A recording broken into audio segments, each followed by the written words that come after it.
All right, welcome to The Explainer. Today, we are jumping into a really provocative book by Mark Manson, Everything Is Fcked, a book about hope. And honestly, it tackles a feeling that I think a lot of us have, but maybe can't quite put our finger on. So let's just dive right into this paradox at the heart of the book.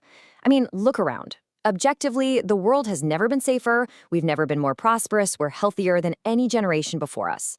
And yet, so many of us are more anxious, more depressed, and lonelier than ever. Manson has a name for this. He calls it the paradox of progress. It's this bizarre situation where, as life gets better on paper, it somehow feels worse inside our own heads.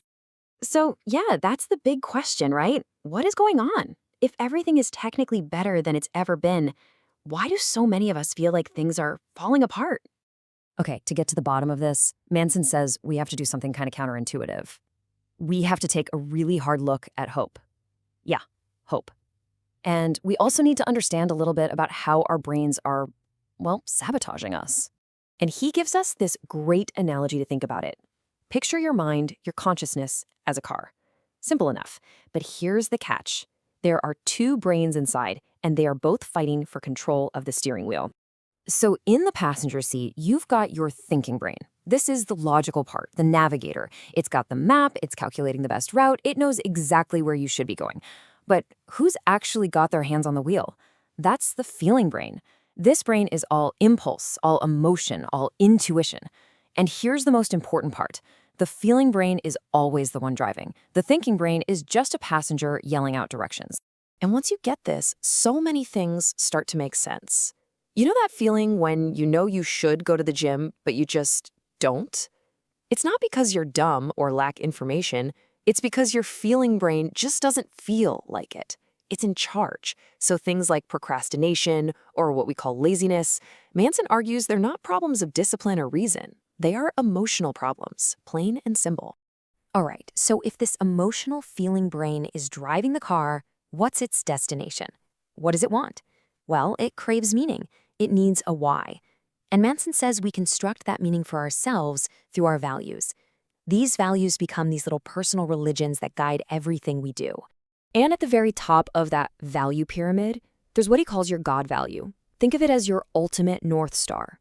It's the one thing that matters more than anything else. Maybe it's money, maybe it's family, or pleasure, or a political cause. It doesn't matter what it is, really.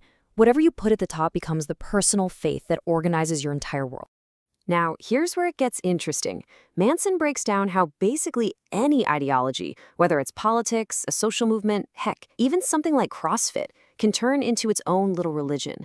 He says they all follow this surprisingly simple 3-step recipe to cook up that sense of hope and meaning our feeling brain is so hungry for.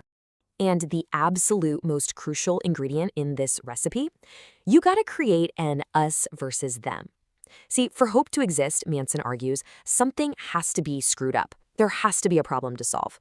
So by creating an enemy, them, you suddenly have someone to blame for all your pain. And better yet, you have a simple, hopeful solution. Just get rid of them and all our problems will disappear. And that, right there, is the engine that drives so much tribalism and extremism on all sides. You can see how this endless cycle of finding new enemies just to feel hopeful would be, well, exhausting and super divisive. And this leads us to what might be the central pillar of the entire book.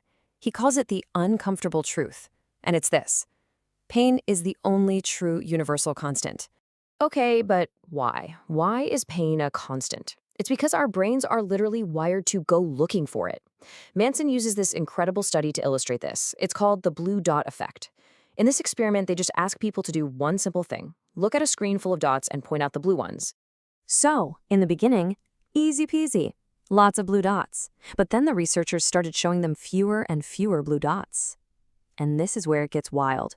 People's brains didn't just stop seeing threats. No, their definition of blue started to expand. They started flagging purple dots as blue. Their brains were so determined to find the threat, the blue dot, that they just moved the goalposts.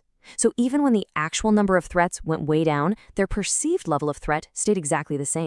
I mean, think about what that means for us. It's huge. It suggests that as our lives get objectively better and safer, we don't get happier or more peaceful. Nope. We just start getting upset about smaller and smaller things. Our brains will literally invent new problems to worry about because pain is the constant it's programmed to find. So, if hope is a trap and pain is unavoidable, where does that leave us? Are we just doomed? Well, no. This is where Manson lands on his really powerful solution. He says the answer isn't to try and get rid of pain. You can't. The answer is to get stronger from it. The answer is to become anti-fragile. Now, this is a concept he borrows from the writer Nassim Nicholas Taleb, and it's important to get this right.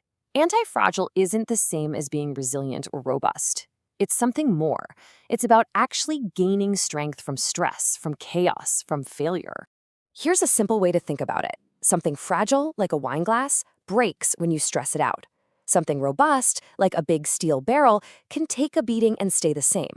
But something anti-fragile? That's like a muscle. When you stress it, when you lift weights, it doesn't just survive. It actually breaks down and rebuilds stronger than it was before. It needs the stress to grow.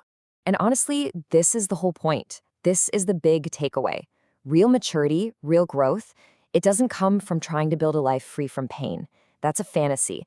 It comes from willingly stepping into the ring with life's challenges, with its inevitable pain, and using that struggle to become a better, stronger, more whole person. So you see, in the end, Everything Is Fcked isn't a depressing book at all. It's actually a massive call to action. It's saying, stop hoping for the world to get better on its own. Stop waiting for your feeling brain to want to do the hard stuff. Instead, just do it. Take responsibility. Choose to face the pain. As Manson puts it so perfectly, don't hope for better, just be better.